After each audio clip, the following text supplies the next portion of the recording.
ಎಲ್ಲರಿಗೂ ಮತ್ತೆ ಕರ್ನಾಟಕ ಸರ್ಕಾರ ಡಿಪಾರ್ಟ್ಮೆಂಟ್ ಆಫ್ ಕಾಲೇಜಿಯೇಟ್ ಎಜುಕೇಷನ್ ಅವರ LMS ಪ್ರೋಗ್ರಾಮ್ ವತಿಯಿಂದ ನಡೆಸಿಕೊಡುತ್ತಿರುವ ಈ ಕಂಟೆಂಟಿಗೆ ನಿಮಗೆಲ್ಲರಿಗೂ ಆರ್ಥಿಕ ಸ್ವಾಗತ. ಮೊದಲಿಗೆ ಇವತ್ತಿನ ಸೆಷನ್ 80ಯಲ್ಲಿ BCom ಪ್ರೋಗ್ರಾಮಿನ income tax 1 semester 3 university of Mysuru chapter 6 ಬಗ್ಗೆ ನಾನು ಮಾತಾಡ್ತಾ ಇದ್ದೀನಿ.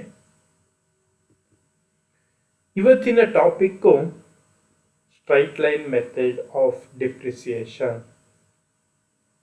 ನಿಮಗೆಲ್ಲರಿಗೂ ಗೊತ್ತಿದೆ, ಆಗಲೇ ನಾನು ಈ ಚಾಪ್ಟರಿನ ಬಗ್ಗೆ ಹಲವಾರು ಇಂಟ್ರೊಡಕ್ಷನ್ನು, ಡಿಪ್ರಿಸಿಯೇಷನ್ ಅಂದರೆ ಏನು, ಅದರ ಮೆಥಡ್ಸ್ ಏನು, ಹಾಗೂ ಅದು ಹೇಗೆ ಉಪಯೋಗವಾಗುತ್ತದೆ ಅಂತ ಹೇಳಿದ್ದೆ.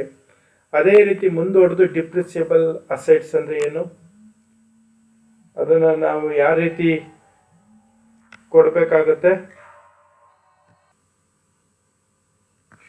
ಇವತ್ತಿನ topic straight line method of depreciation.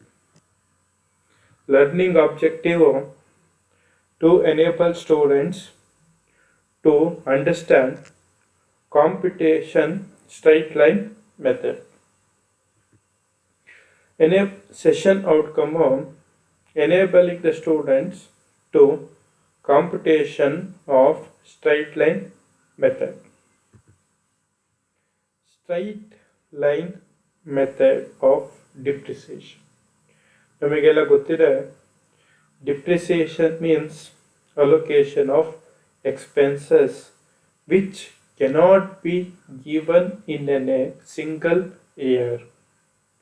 ಯಾವುದೇ ಒಂದು ಎಕ್ಸ್ಪೆನ್ಸಸ್ಸು ಒಂದು ವರ್ಷದ ಒಳಗೆ ತೋರಿಸಲಿಕ್ಕೆ ಆಗಲಿಲ್ಲ ಅಂದಾಗ ಅದನ್ನು ನಾವು ಹಲವಾರು ವರ್ಷ ಸ್ಪ್ರೆಡ್ ಮಾಡ್ತೀವಿ. ಅದು ಅಸೆಟ್ಗೆ ಕೊಡೋದಕ್ಕೆ ನಾವು ಏನಂತೀವಿ ಅಂದರೆ ಡಿಪ್ರಿಸಿಯೇಷನ್. ಡಿಪ್ರಿಸಿಯೇಷನ್ ನಾವು ಲ್ಯಾಂಡ್ ಆಗಿರ್ಬೋದು, ಬಿಲ್ಡಿಂಗ್ ಆಗಿರ್ಬೋದು, ಪ್ಲ್ಯಾಂಟ್ ಆಗಿರ್ಬೋದು, ಹಲವು ಥರ ಎಕ್ವಿಪ್ಮೆಂಟ್ಗಳಾಗಿರ್ಬೋದು, ಅದಕ್ಕೆ ನಾವು ಡಿಪ್ರಿಸಿಯೇಷನನ್ನು ಕೊಡ್ತೀವಿ ಗೆಳೆಯರು. ಈ ಸ್ಟ್ರೈಟ್ ಲೈನ್ ಮೆಥಡ್ ಅನ್ನೋದು depreciation one of the important type of depreciation.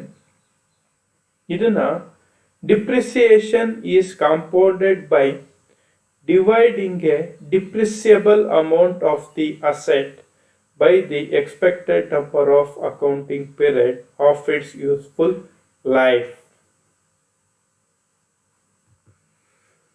Depreciation is equal to cost of asset minus estimated residential value divided by estimated useful economic life.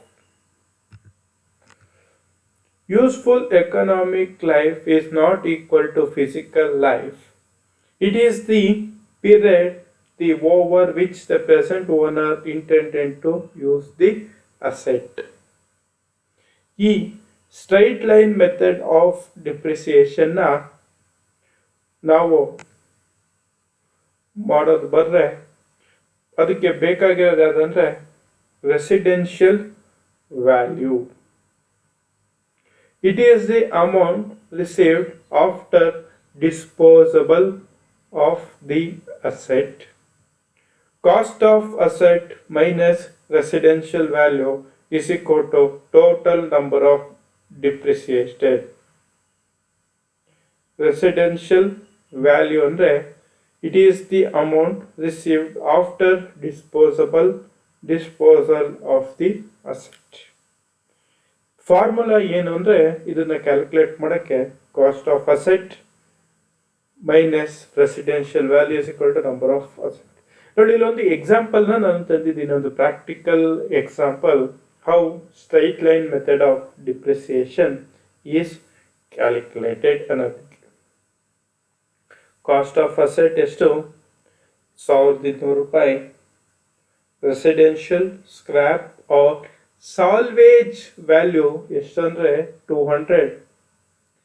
Estimated useful life ಎಷ್ಟಿದೆ ಅಂದರೆ 4 years. Annual charges for depreciation ಎಷ್ಟಿದೆ ಅಂದರೆ 1200. ಅದನ್ನ ನಾವು 200 ರೂಪಾಯಿನ minus ಮಾಡ್ಕೊಬಿಡ್ಬೇಕು. ಅದಾದ್ಮೇಲೆ 4 ವರ್ಷ ಅದನ್ನೇನಾರ ಬರುತ್ತೆ ಅನ್ನೋದಾದ್ರೆ ಆನ್ಸರ್ ಎಷ್ಟು ಬರುತ್ತೆ ನಿಮ್ಗೆಲ್ಲ ತೋರಿಸ್ತದೆ ಕೂಡ 250 ರೂಪಾಯಿ. From the above example we can calculate the straight line method of depreciation.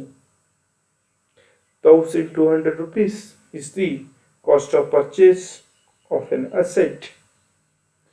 For that we must deduct residential or scrap or salvage value of a particular asset which has estimated useful life of 4 years. Then we can easily calculate straight line method of depreciation by annual charges of depreciation is equal to 250 rupees. We have another one example which is there in the PPT. You can go through that. The reference for this session has been taken from Direct Taxation book.